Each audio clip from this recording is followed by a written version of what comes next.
Hello viewers, আসসালামু আলাইকুম। স্বাগতম জানাই Saju all the best video YouTube চ্যানেলে। সো অনেকদিন পরে কিন্তু আজকে আরেকটি ভিডিও নিয়ে আমি আপনাদের মাঝে হাজির হয়েছি। আসলে গারবারের অনেক ধরনের ভিডিও তৈরি করেছি আমার তো আজকে ছোট্ট একটা ভিডিও নিয়ে আমি আপনাদের মাঝে এসেছি। সেটা হচ্ছে অনেক সময় আমরা যখন ক্যাডে কাজ করি এক পিসি থেকে আরেক পিসিতে শেয়ারের অনেক সময় প্রবলেমের কারণে কিন্তু একটি প্রবলেম আপনাদের সামনে চলে আসে। সেটা হচ্ছে এক পিসিতে মার্কা করার সময় অন্য পিসিতে কিন্তু এইরকম কিন্তু আনপ্লেস দেখায়। এখন এই আনপ্লেসটা আপনারা কিভাবে একসঙ্গে বসাবেন সেই প্রসেসটা নিয়ে আজকের ভিডিওতে আমি আপনাদের মাঝে এসেছি। তবে যদি আপনি এখনো আমার চ্যানেলটিতে সাবস্ক্রাইব না করে থাকেন তাহলে প্লিজ আমার চ্যানেলটাতে সাবস্ক্রাইব করবেন এবং all the best video YouTube চ্যানেলটি সাবস্ক্রাইব করে পাশে থাকা বেল আইকনটা অন করে দিবেন যাতে পরবর্তী ভিডিওর নোটিফিকেশনটা আপনি পেয়ে যান।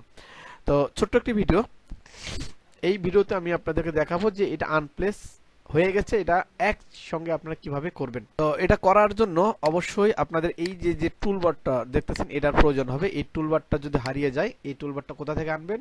এই যে এডিটে এই ভিউতে আসার পরে দেখতেছেন যে টুলবার, এখানে ক্লিক করলে কিন্তু এই টুলবারটা চলে আসবে।